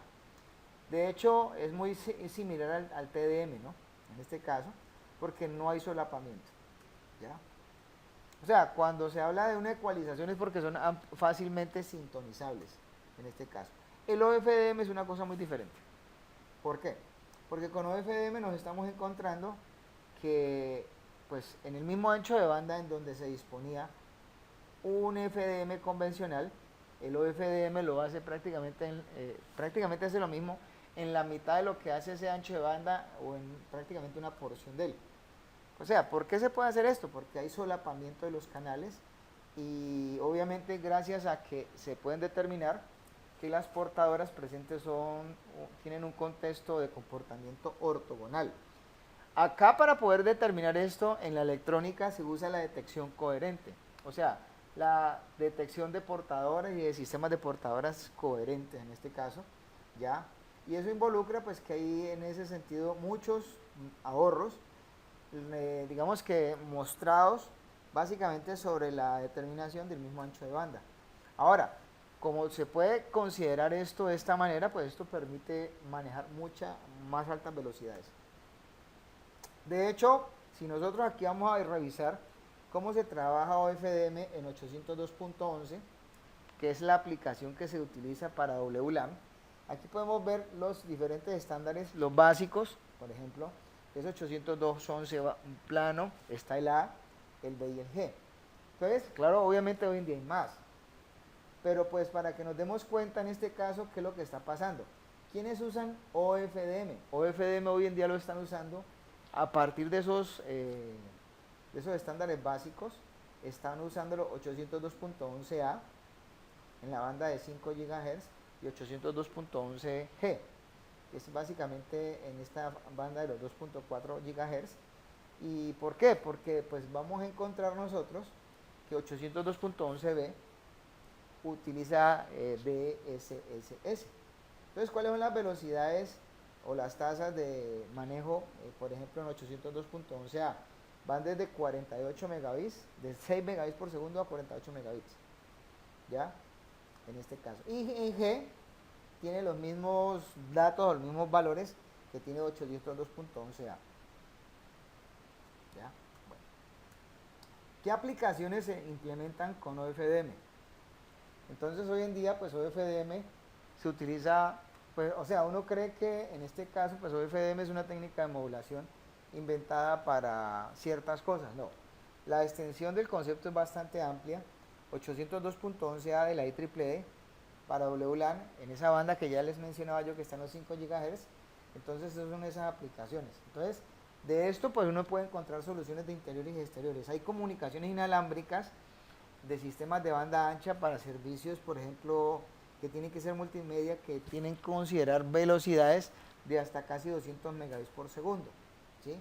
Que en ese sentido el ancho de banda puede oscilar en un cierto tamaño y obviamente ubicarse en cierta banda. Por ejemplo, esto, se me olvidaba decirles, OFDM es muy útil también en, por ejemplo, comunicaciones tipo PLC. La comunicación PLC es la comunicación que se hace, digamos que de forma muy similar a lo que se hizo en las redes inalámbricas.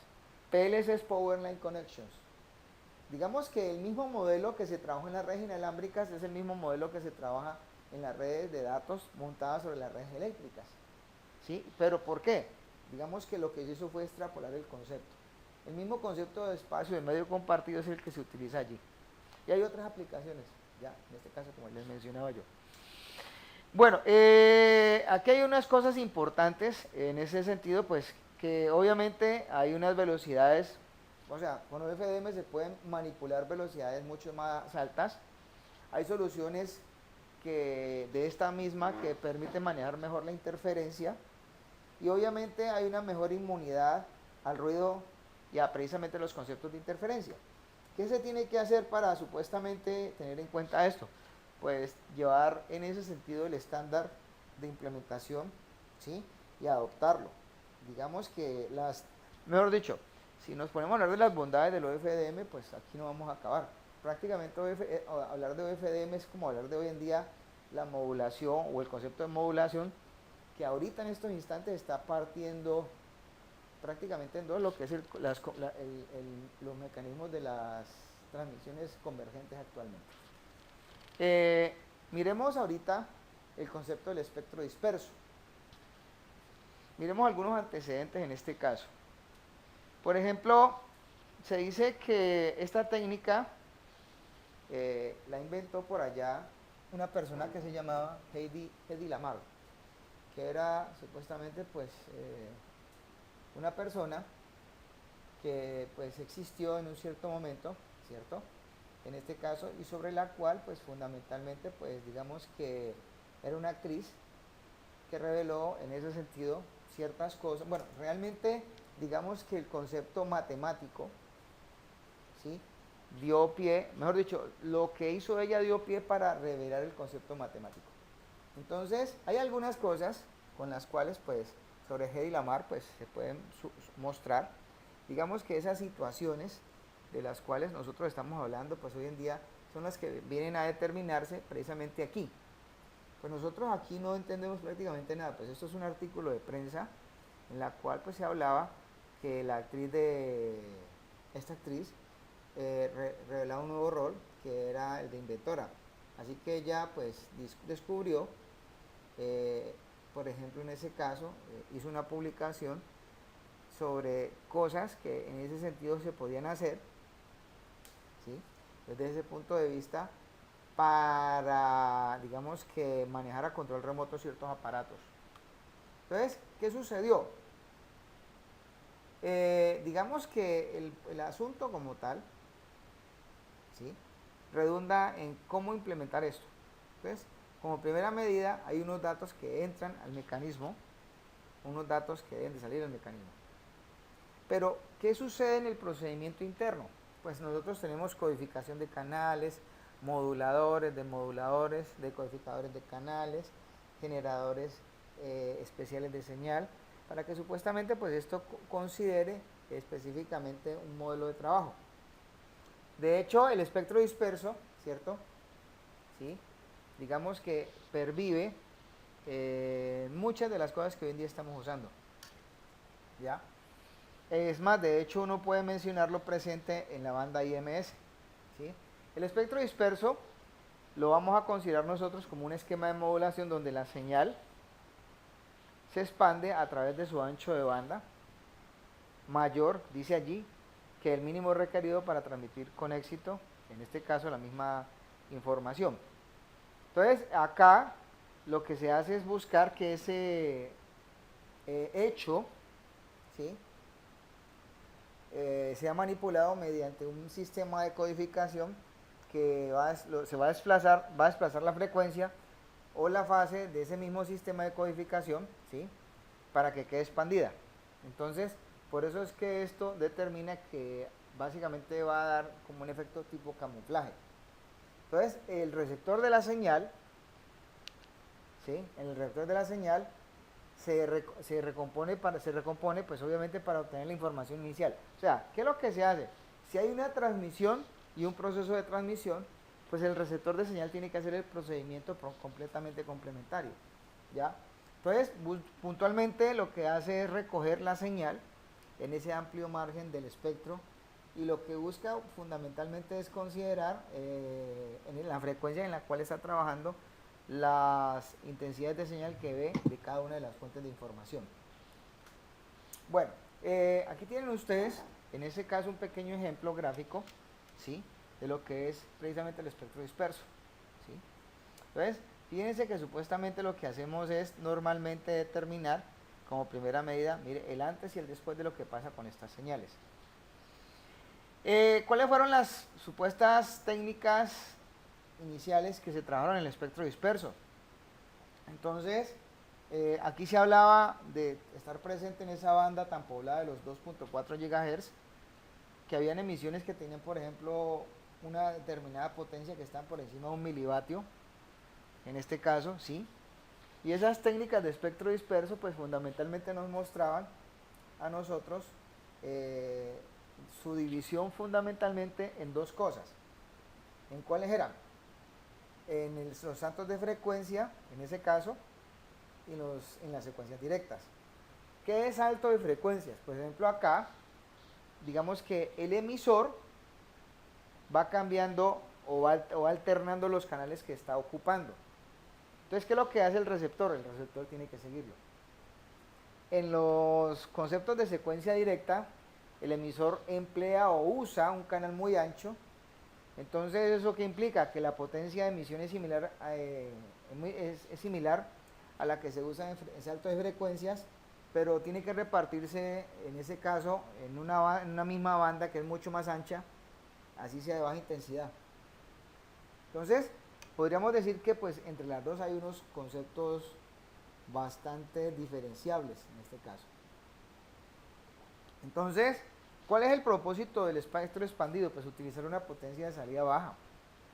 Entonces, ¿qué se decía con respecto a esto? Pues que las técnicas que estaban tradicionales de modulación, lo que siempre están buscando es maximizar la potencia, siempre en las bandas donde están ubicados los canales de información y normalmente al centro, ¿no?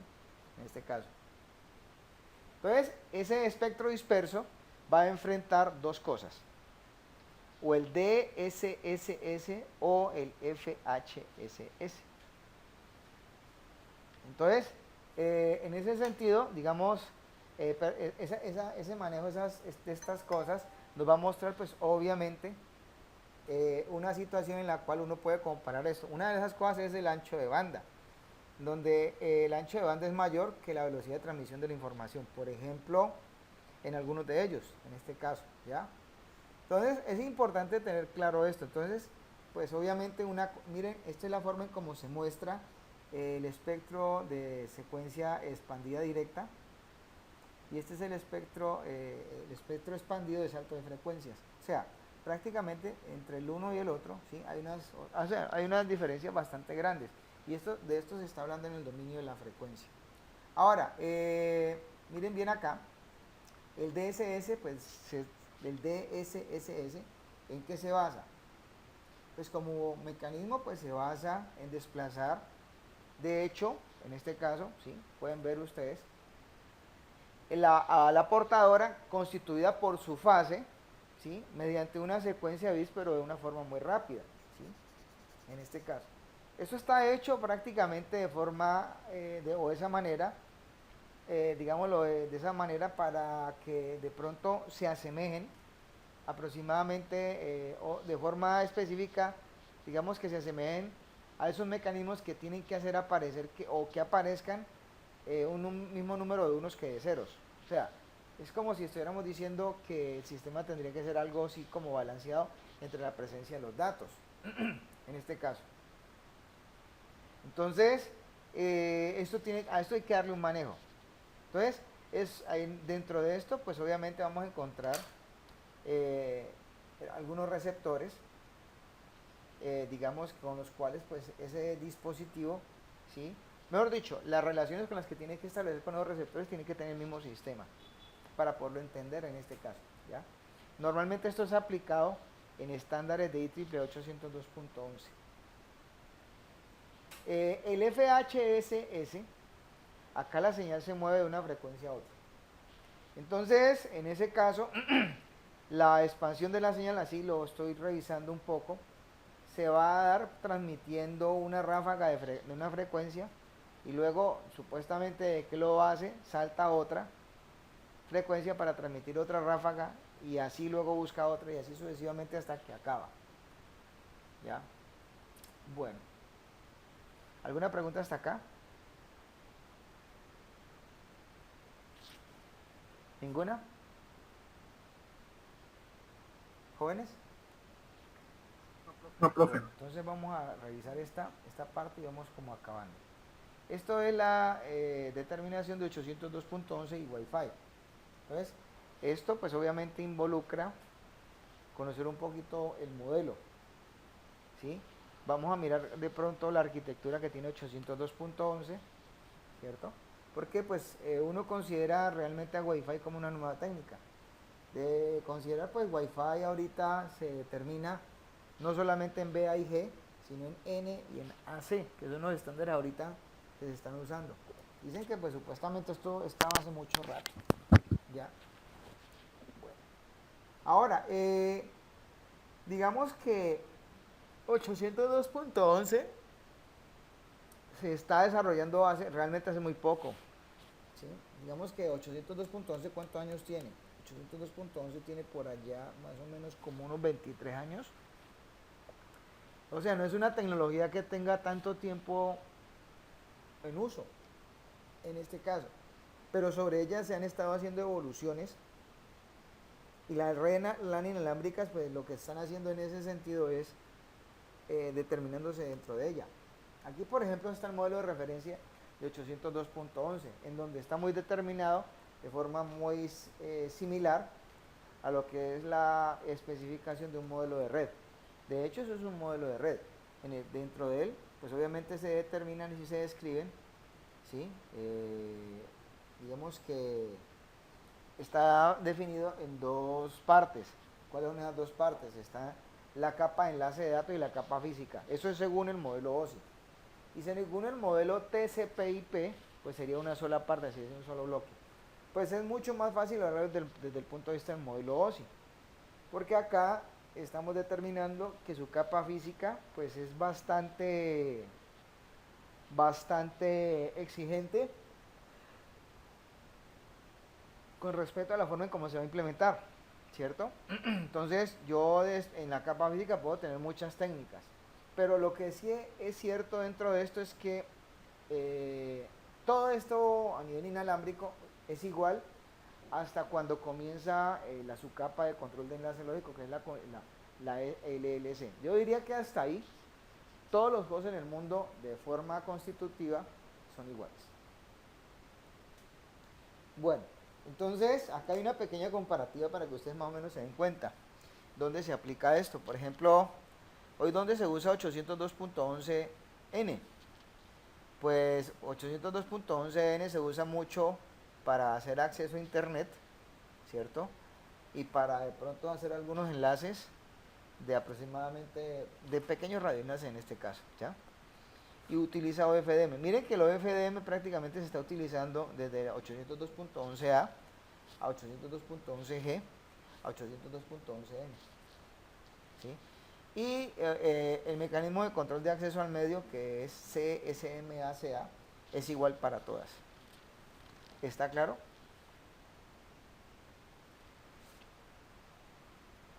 Bueno, me imagino que sí, ¿no?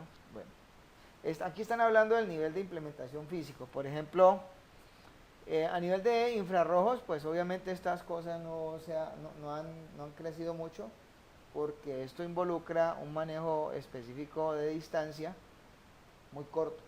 Pero pues esto se ha aprovechado mucho cuando se ha hecho radiofrecuencia, porque en 802.11 ha sido uno de los estándares de redes que han tenido más aplicabilidad y en donde pues todo este tipo de cosas se han aprovechado bastante. De hecho, el FHSS, el DSSS y el OFDM son técnicas que dentro de la estructura de radio son constitutivas. De considerar las dos, la última, el OFDM, es lo que más hoy en día presta, digamos que, posibilidades en este caso. ¿Cómo se configura típicamente una red inalámbrica? Pues esto es básicamente, esto es la base, ¿no? Aquí tiene una infraestructura tipo backbone. De las redes inalámbricas, pues déjenme decirles, hay muchos conceptos. Yo acabo de escribir un artículo que relaciona el concepto de las redes ad hoc, las redes MANET y las redes FANET, ¿cierto? En este caso. Y por ahí se relacionaba algo de las redes BANET. Entonces, todos ellos en realidad tienen una relación en común, la forma en cómo se asocian, ¿cierto? Entonces, desde el punto de vista de la capa física, podemos ver nosotros que las redes ad hoc se implementan básicamente con la interacción propia que tienen los dispositivos entre sí debido a sus capacidades soportadas. si lo miramos de esa manera. Entonces, si lo miramos de esa manera, podemos entender nosotros, en este caso, que puntualmente, pues yo puedo hacer red con cualquier persona y comenzar a considerar y tener roles. Esas son las redes en las redes ad hoc. Existen otras redes que supuestamente que son típicamente configuradas en modo infraestructura, en donde supuestamente uno busca un modelo de una BSS, que es un conjunto básico de servicios, en donde potencialmente tenemos un dispositivo centralizador que se llama AP, en este caso, que es el que va a proveer funciones con las cuales se pueden considerar hacer especificaciones de puente para la misma BSS. Entonces, en ese sentido, digamos que físicamente hablando, dentro de un canal de estos, ¿cuántas presencias físicas tenemos que encontrar? En una red ad hoc, para poder hacer redes ad hoc, yo diría que son necesarias 2 direcciones físicas. Pero cuando estamos en un modo de infraestructura con una BSS, ¿cuántas direcciones físicas hay que tener presentes? 3. La mía, la del dispositivo mediador, que es la estación base, y la del dispositivo receptor. ¿Sí? En este caso, que es muy diferente a lo que sucede en las redes que tienen la señal contenida en un medio como cualquiera. Por ejemplo, esta es una configuración típica para una estación, un conjunto de servicios extendidos. ¿Qué es un conjunto de servicios extendidos? Un conjunto de servicios extendidos se puede entender como un conjunto de BSS. Esto aplica puntualmente para el hecho de que en este caso los APs de alguna u otra manera pueden estarse comunicando entre sí para hacer un forwarding del tráfico entre los diferentes tipos de redes o los diferentes tipos de, no los diferentes tipos de redes, sino los diferentes tipos de contextos de cobertura que tiene la misma red. Aquí está el concepto ad hoc, ¿ya? Entonces, como decía, las estaciones típicamente se comunican entre sí. Entonces, cada estación no puede ser básicamente, digamos que puede ser en ese sentido especial, una forma de componer una red con bajos recursos. ¿Por qué podemos decirlo de esta manera? Porque los dispositivos que están componiendo la red pueden en un momento específico convertirse en dispositivos de infraestructura, como conformar ellos las funciones que puntualmente tienen las estaciones base dentro de las BSS, en este caso. Si miramos de esa manera, ¿sí? En ese sentido, ¿sí?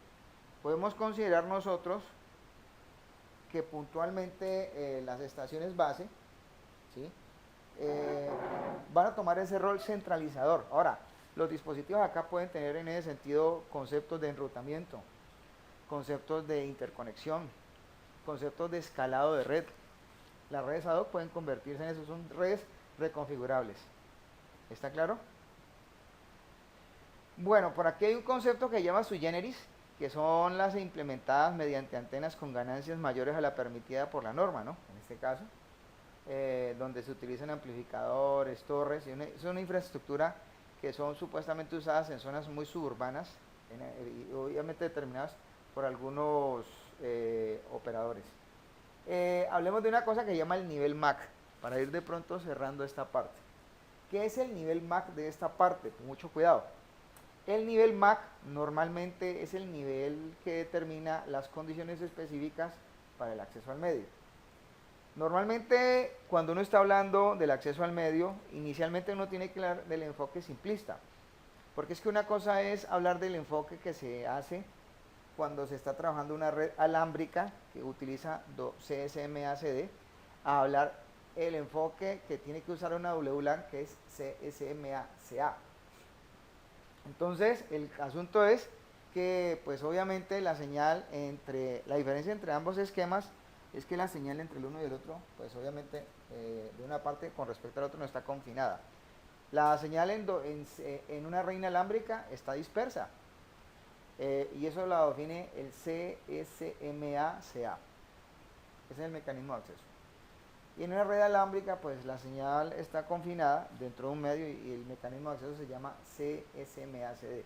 ¿Qué ha pasado? Pues con eso se ha extrapolado el concepto normalmente.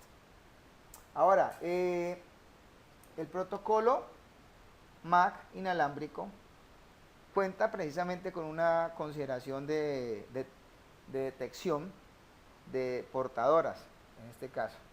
Entonces, siempre se van a dar esas situaciones en las cuales, por ejemplo, los sistemas tienen que darse cuenta de que hay precisamente terminales y dispositivos presentes en el medio. Porque pues obviamente una de las cosas fundamentales es tener en los sistemas un modo que me determine a mí que yo esté asociado, que yo esté presente, en este caso, y detectado, que yo esté presente, obviamente, asociado, y una cosa es que yo esté presente, asociado y interconectado. Entonces estoy completamente funcional. ¿Ya? Entonces acá se comienzan a hablar específicamente de cosas con las cuales pues la arquitectura de una red inalámbrica, que parte del hecho de usar canales de radiofrecuencia, pues involucra ciertas situaciones. Esto pues obviamente determina, ¿sí?, la forma en cómo la red se dispone, cómo se usa, cómo se compone, en este caso, porque la situación se va a dar siempre y cuando, pues, o mejor dicho, las situaciones de implementaciones de esto, pues, se pueden dar bajo cualquier expectativa, ¿cierto? El hecho es que, pues, con estas cosas se cumplan condiciones con las cuales uno ofrezca resultados de interconexión. Pues, ahora, este tipo de cosas son a veces expuestas para determinar las falencias y debilidades que tienen los modelos de redes inalámbricos, en este caso. Entonces, ¿cuál es el problema? ¿El problema dónde está? Entonces, si uno quiere determinar el comienzo de una transmisión, entonces uno lo primero que tiene que darse cuenta es que o que uno tiene que saber es darse cuenta si hay o no actividad en las cercanías del receptor y no alrededor del transmisor. Entonces, esa es básicamente una de las cosas con las cuales se trabajan en ese tipo de situaciones. Bueno, yo creo que podemos dejar hasta allí, jovencitos, para que de pronto no extendamos esto más, en este caso, y no llevar esto más allá. Y pues dejamos prácticamente hasta allí. La trae, María.